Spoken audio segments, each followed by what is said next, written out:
when I started getting back into it, I kind of told myself, like, don't feel pressure to make the sneaker mugs, just make regular pottery and just do what you want to do and get back in the groove of making. Ryan, welcome to Shaping Your Pottery, and share with me what is something potters should be doing to have success in pottery.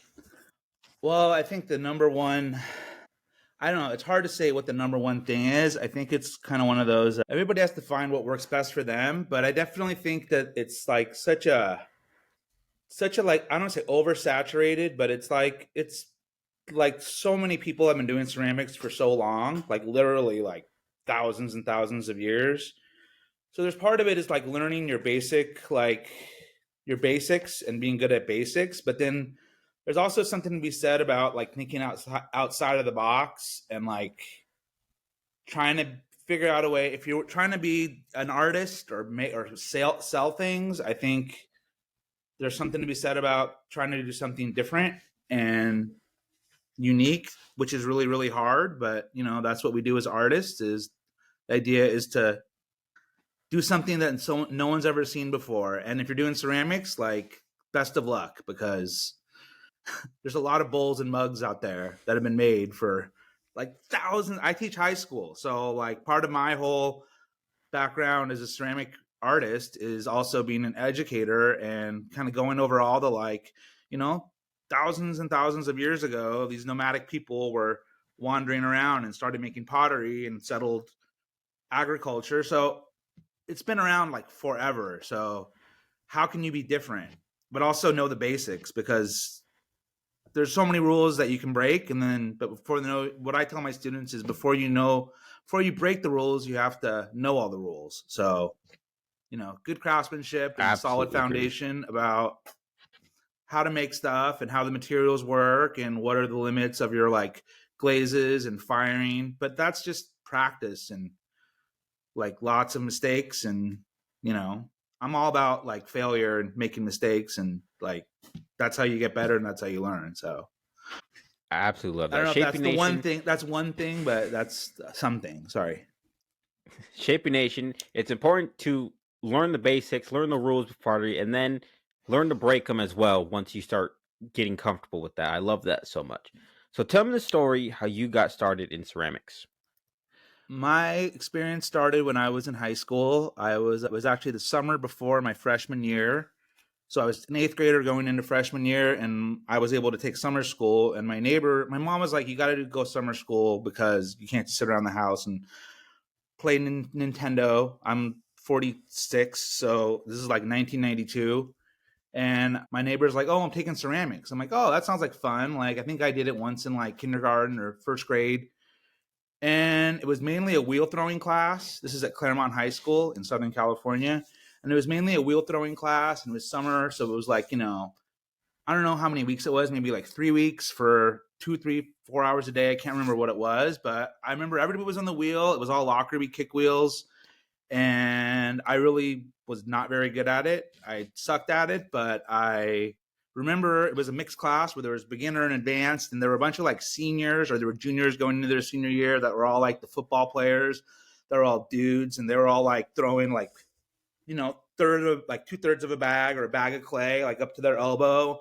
And I remember like walking in the first day and seeing them doing that. And I'm like, I can do this. Like, I saw like they're older than me, but they're doing that, and I'm going to be at the school for 4 years. So I wasn't good at it, but I liked it, and I just my counselor let me just kept taking it. So I just kept taking it just about every semester. Some semesters I had it for like 2 periods. I know I had it for summer school, so I think I had a lot of it in high school, and I just through a lot of practice and a lot of mistakes, I just got better at it. And I went to college as a business major, and I pretty much flunked out my freshman year of college at Cal Poly Pomona because I didn't go to class, and they didn't really they got my money. They're like, you don't want to go to class, like don't go to class. So I didn't go to class, and I would drive to school. I'd meet up with friends. We'd go to the arcade or the pool tables, or just go f around. And so reality check, I went to junior college and then started taking ceramics again in junior college at Chaffey College. in Rancho Cucamonga, and then just I was still a business major for the first like year, but I was taking the art classes, and then one day I decided I was like, yeah, like I want to take more art classes and less business classes, and went to Cal State Fullerton and got my BFA, and then got my teaching credential, and then I've been teaching high school for the last 18 years in Placentia, California, which is like northern Orange County. I Mm-hmm. have to say where I'm in the shadows of the Magic Kingdom, so near Disneyland, but not that close to Disneyland. But like, where do you live? I live in Anaheim. I live close to Anaheim near Disneyland, but I never go. So Right. yeah, and I've been I teaching love that. and making my own artwork, and that's pretty much how I got to where I am. So you contribute your growth as an artist to your experience of getting your BFA and your MA at Cal State Fullerton. Can you tell me about your experience, about this experience?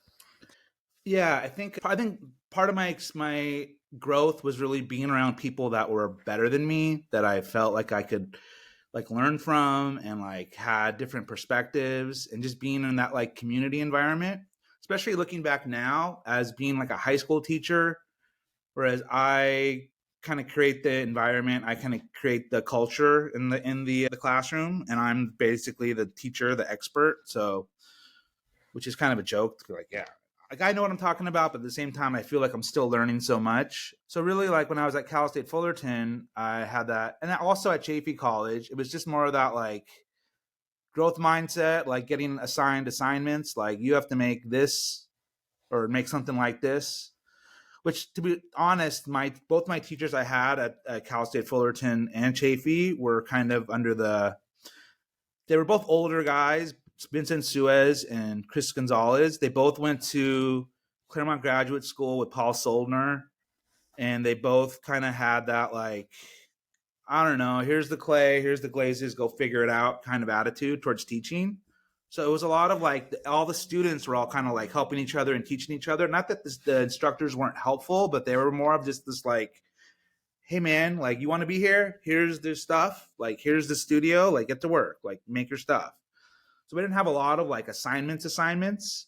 So being in that community environment where we're just like bouncing ideas off each other and like learning from the graduate students that were when I was an undergrad, that I think helped me a lot. And then as I got to be a grad student in my later years, I became more of the, people would ask me a lot of questions, and I was, not to say I was the towards the top, but I definitely appreciated when I was more at the bottom, when I was more like learning and bouncing, getting more feedback from each other as opposed to being more of the teacher. So I guess just being a student in general is just good. Was good for me at least. Love that so much. Shaping Nation, get around other potters that are better than you. Their skill levels are better than you because that's where your growth is going to start happening. I love that so much. Yeah. So let's talk about your pottery. In one sentence, can you tell me what you make?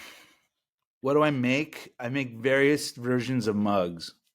At least that's what I've been doing for the last, I don't know, 7 or 8, 9 years that I've tried to take, I guess 8 years that I've tried to take myself a little more serious as an artist and less of just a teacher. I've kind of gone through a bunch of little phases, which kind of, so in my graduate show, it was called Game Over, and it was all kind of stuff.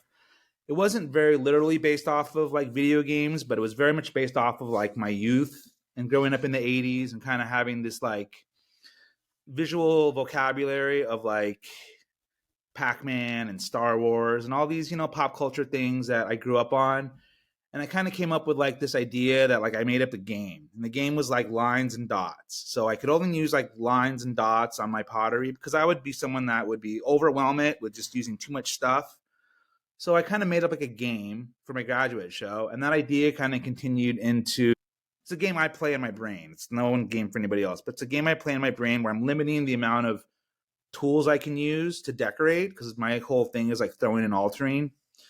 And I've kind of progressed that idea using lines and dots. You can go through my Instagram back from like 2016, 17, 15 and see like, oh yeah, lines and dots, robots, spaceships, blah, blah, blah. Then I get more simplified lines and dots. And then I'm using just lines with colors. And then I transition to the sneaker mug thing, which is its own kind of like, still based off the same thing, but it became its own thing. And then I I have 3 kids. We just had another kid a year ago, so I kind of took like a year off of making and just being a teacher. And recently, I've got back into it, and now I'm just going back with the line idea, but kind of changing the idea. So it's mostly mugs, but and it's all kind of the same like circular pattern I run around in my making cycle as far as the creative ideas in my brain, but it's mostly mugs. So you mentioned that where you are basically you limit yourself on what you put on the mugs. Can you explain that to me some more? So I very much got into like the like stamping, like throwing and altering and like using stamps. And that's a lot from my instructor I had at Cal State Fullerton. And I would use like, for example, here I'll just get like let's say right, like I like just to use like a lot of my process is also like not using traditional like pottery tools that we buy at the store in the pottery kit. Like I like something to me about having my own like weird set of tools that are mostly like handmade. So for example, like the end of the needle tool, right? Like that makes a certain size circle. And then if I had like the end of a pencil, that would make a different size circle. Then I had like a wooden dowel that was like an inch in diameter, and that would make like a different mark. And I was at one point I was just using all of them, and it was like I remember in critiques, it was like this is kind of like too much. Like there's too much going on. So then I kind of made it like I can only use like this tool. I can only use this dot on this mug, and I have to make an.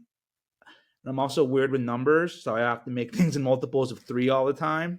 So I have to do like 3 or 6 or 9, and not always, but for a while it was like I have to make like 3 lines, and I can use this tool like with 5 dots, and the canvas is like the cylinder, and then I have to think about how am I going to incorporate the handle because mugs are something that and cups are something that is easy to make and I can make them quick. So it's really like 3-dimensional sketches, even though the sketches never become anything more than more mugs. It's not like I'm using them to make like bigger things. But that was kind of my process of my brain process as far as the game I played. So yeah. I So love that so much. Shaping Nation, sometimes too much is too much, and you have to simplify things down in order to make the pottery look good. So you are inspired by pop culture. How does this impact the way you make your pottery? well, I think the idea is that I'm a human being in the 21st century. I grew up in the, I feel like I'm in this really awesome generation of people that got to grow up late Gen X, early millennials. We grew up with an analog childhood, and then as we got to be like teenagers, we started to transition to the digital age. So a lot of my, early childhood was like playing with toys and like doing stuff like that. So that kind of and the toys, what's weird is like the toys that I played with and the things that I was into when I was a child is still somewhat relevant now. Like my kids play with Legos. My kids know what Star Wars is. Pac-Man's not that cool anymore, but for some reason Pac-Man was a huge influence on me. And that kind of like, I see kids wearing Nirvana t-shirts and it's like, dude, you guys wish you were in the 90s. Like you guys just wish you were in the 90s. Like everyone just wishes they were in 1993 or 96 and like living my childhood. So I see that, and I guess in some weird way, like making the sneaker mugs. That's like Jordans. That's Air Jordan ones. Those came out in like 1985 or 86, and that's when I was like a kid. And I remember like having Jordan threes when they first came out, and I was like, oh, I got my first pair of Jordans. And so I guess a lot of it is like the the nostalgic memories of my childhood, pop culture. I guess I've in some ways I've tried to incorporate that. Another thing I when I was doing my like I was doing a series before I got which kind of the stuff that led me into the sneaker mugs. I was doing just like the kind of line mugs and I was painting different color schemes. And a lot of the color scheme I was using was kind of that, which I kind of ran down rabbit holes, but it's kind of like that retro wave outrun aesthetic. It's like that purples and blues and oranges and yellows and this like style that's very like 1980s that you see everywhere now. But I don't know. It's just this yearning for my childhood again, or something like that. In that sense of pop culture, I guess colors and shapes of my childhood. I love that. So something from your Instagram that I found interesting is you said I was making a really popular thing that got lots of positive feedback and high demand. But as a self-centered slash self-loathing artist, I am currently working on something else because I can do whatever I want. Can you explain this to me some more? I don't make my living off making pottery. So what kind of sucks is that my life as a ceramic artist is very limited because I have 3 kids. My wife works. I teach high school. I'm off for the summer. I'm dealing with my 3 kids. 2 of them go to camp, but I still have a 1-year old I have to deal with. So my main time that I get to work is at night, like 9:30 till whenever I want to go to bed. And honestly, a lot of that's just like that's me time. That's my like therapy. And the sneaker mugs was awesome because I got to the point where I was like, oh wow, I feel like I'm successful, and I have really high demand. But then I also felt this like inordinate amount of pressure. Like I would open up my Instagram messages and I had all these like, can I get on the wait list? Can I get on the wait list? And like so many people wanted it. And it's like the demand was so high, it just caused me like anxiety and like stress. And like it was like not healthy. It was causing me like, ugh, like I don't want to do this. Like, ugh. So when I started getting back into it, I kind of told myself, like, don't feel pressure to make the sneaker mugs, just make regular pottery and just do what you want to do and get back in the groove of making. So yeah, it was just kind of like ultimately I'm doing this for myself. I'm not doing it. I'm lucky that I can make a living in clay and not have to sell pottery. So I can be selfish and just be like, yeah, I just want to make what I want to make. And if you don't like it, that's cool because I'll have plenty of Christmas gifts next year. So I love that so yeah. much. Shaping Nation, if you don't feel like making something, you don't have to make anything in pottery. It's up to you. You determine what you want to make first. I love that so much. So now, can you give And me don't take requests. an And don't take requests. I yes, hate I when love people that so ask me. much. I hate it when people are like, can you make me a Lakers mug? It's like, go buy a freaking Lakers mug. Like, I don't know. I sometimes it's rough where it's like I've had it happen where it's like my father died. Can you make an urn? It's like, of course. Like, how can I say no? It's like, but then it's like, oh, like I hate it, but I hope they like it, but I hate it because that's not what I make. That's not my thing. So, could Yeah. you explain to me how you make your pottery in a simplified way? I think my favorite stage of clay is that like right out of the bag, like like plastic, but when my wheel thrown pieces are like that. So what I like to do is throw it and then I heat gun it, or I'll just put it to the side until it kind of dries out to that like, cheese hard, some people call it. And then some version of altering it to some degree. When I did the sneaker mugs, it's kind of making it like that and then kind of pushing the forms out and then later go over it and clean up lines.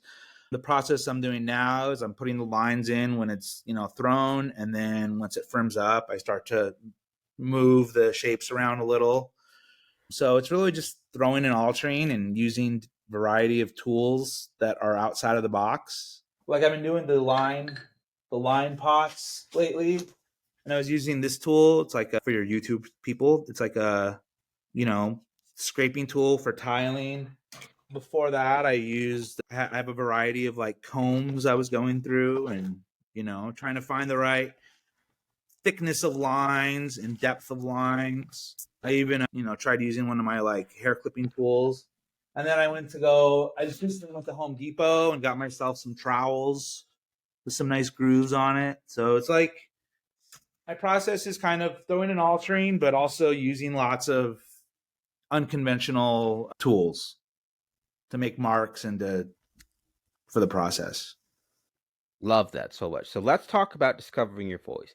Over the last 30 years, what is the best piece of advice you received that helped you the most?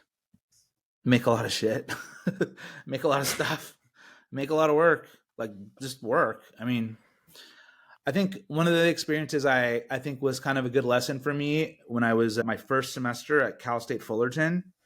I I was at Chaffey College and I had a good experience there. My last semester there, I was in like it was like called a student invitational, and you had to like apply for it. And I was the only ceramics person, and it was like we took over the gallery, and I made a bunch of lamps. So sconces and floor lamps and table lamps and like hanging lamps. And I thought I was like, oh, I was like pretty, thought I was pretty cool. And I remember I went to like the first, like the semester, like a couple days, or maybe a week before school started. I went to go introduce myself to the ceramics teacher. I was like, hi, I'm Ryan. I'm going to be a Cal State, or I'm going to be a ceramics major. And he's like, okay. I'm like, oh, here's my work. He's like, I don't care. I'm like, okay. And like ran away with my tail between my legs. And I was like, oh, like that sucked. And then it was like the first day of class and I didn't know anybody. And I was just kind of like, okay, like whatever. And I started working and I just started making a bunch of stuff. And at Cal State Fullerton, where I went, they had two rooms. There was like the main room, which was like the beginner's room. And then there was like the grad student room. But the grad students had their like grad spaces, and the undergrads, like the BFA majors, they had like smaller spaces, like a table and like maybe room for a wheel, but like your own space so you could leave your mess. And I remember I went through the whole first semester and I didn't really know anybody. I didn't really, I was cool with people, but I wasn't really like making a bunch of friends. And I remember at the end of the first semester, Vince was like, here, you're so and so is graduating, you're gonna have their space. And people that had been there for like 2 or 3 semesters before me were like really pissed off. They're like, why the hell does this guy get a space? But he's only been here for 1 semester and we've been here for like whatever. And Vince was like, well, he makes a lot of shit. So I'm like, oh, make a lot of stuff. And I think when I was an undergrad, I was very lucky. And as a grad student, that at Cal, where I went, basically I had a key to the studio and I could be there all day and all night and I could basically live there. So I didn't live there, but I did stay overnight a couple times because I didn't know what I was doing, firing kilns and stuff. But so I think having that experience of just like making a lot of work, and a lot of it sucked, but just making a lot of stuff and trying lots of different processes and techniques. And even now as like a ceramics teacher, I encourage my students to go onto social media and like look at stuff. And I tell them like, if you see something that looks cool and you want to try it, let's try it. And a lot of times I'm like, I don't know what the hell we're doing, but sure. Like I can watch what they're doing and I can, like, I remember a good example was like the bubble glazing. I don't know if you've seen that, where they mix like Mm-hmm. underglaze into the bubbles, and then you kind of take the pot and you put it on there, and kids are like, "Oh, this is cool," and I'm like, "Okay, like let me find some soap and let's try it," And so a lot of that is just kind of making a lot of work, and we see something that looks kind of interesting, experiment, and I'm literally forced to experiment with my students sometimes. And that keeps me engaged in other things besides making my own stuff by being a teacher, because it's like every year I got to teach pinch pots and make a bunch of pinch pots, and every year I got to teach slab mugs and make slab mugs, and I got to do all the beginning classes beginning projects that you do. I do those, all all year, all school year. So that keeps me experimenting and keeps me practicing. But thankfully, it's not on my time. It's on like the state of California's dime. So I get to just make Mm-hmm. dumb animals and stuff and have fun. So, as you mentioned, you are a high school teacher. So, if a student came up to you and asked, "How can I find my own style?" What would you tell them? I mean, pretty much the same stuff that one of the a great resource that I use with my students is a book. It's by Austin Kleon and it's called Steal Like an Artist. Are you familiar with that book? I've heard it a couple times on this podcast. Yeah. Yeah. Yeah. So I think it's a really good thing because it just, he lays it out in a very easy to engage, easy to understand way that like nothing in the creative world is new. Like there are no new notes in music. There are no new colors. there's no new ways to make. I mean, people come up with new things all the time, but the idea is that like you kind of pick and choose from all these different influences that you have and you make that yours, which is, I think of myself. Like I like the whole Star Wars and the Pac-Man aesthetic from my youth, and then like colors that I was talking about, and just finding all these different influences and then making it my own, and then looking at like ancient pottery and looking at like contemporary ceramic artists, or like the artists of the 20th century that I was really into. I think it's just looking at a lot of art, and don't be afraid to like be influenced by things that are outside of the like art world. And that, I think that book, that's something that I kind of like go over with my students and be like, yeah, like this is a good thing. Like, what are you into? And that's an assignment I have them do. Or it was like, you have to find an artist that you like and try to incorporate, or an artist and other things that you're into, and then incorporate it into some sculpture or vessel or something. But trying to be new. And it's crazy, I see stuff on Instagram all the time now where it's like, that's like, I can't know, I wish I knew her name.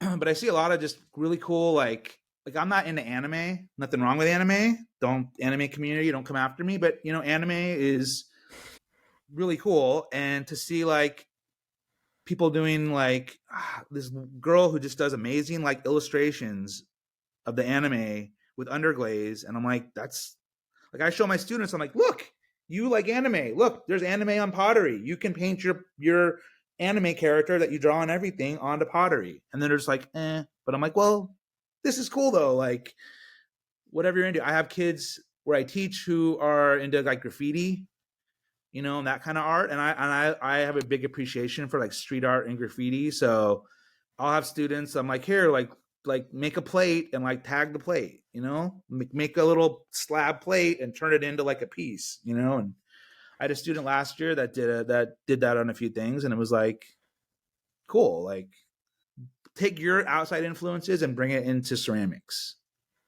Absolutely agree. Shaping Nation, take your outside influences and put it into your pottery, because that's literally where your voice is going to start coming alive, by putting in your own interest into your pottery. I love that.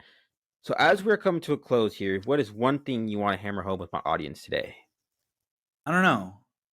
I think definitely think outside of the box, but have a good foundation. Like, don't just be like, oh, I have like one semester, or I don't know, a 6-week class or whatever, and I barely know how to center clay.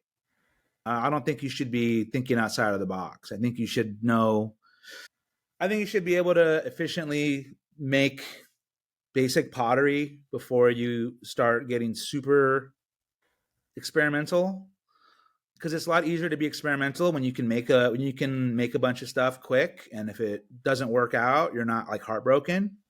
And when you're like scrolling on Instagram, use that little save feature on the right side. It's like a little corner, and you save the, oh, that's cool. And then you have this like file of, when you're bored, you can go through all the things you saved and be like, oh yeah, that's a cool idea, and run down rabbit holes, and make your own tools. That's another one. Make your own tools. Because then your work will look slightly different. Even if your trimming tool, like, where is it? Here is the best tool you can do is go get a bobby pin from your hair. If you're a lady, get it. You have a bobby pin, bend it into a nice shape, glue it into the end of a thing, sharpen it on a grinder, and you have the best trimming tool. I've used all the different trimming tools. Not all of them. I never used the bison one, but I've used all the other ones, and I still prefer my homemade bobby pin tools the most. So make the bobby pin trimming tool. It's the best. I should start selling them, but it's more work, and I don't want to do that. So I want to make my own stuff. Ryan, it was so great chatting with you today. Where can my audience go and learn more about you? The best place is to hit me on Instagram at Ryan Reich Ceramics. I have a TikTok, which is the same, but I don't really. I try to repost it, but the best place to get me is on Instagram. Yeah, just put my name in ceramics, and it shows up. So You see my mug. Ugh.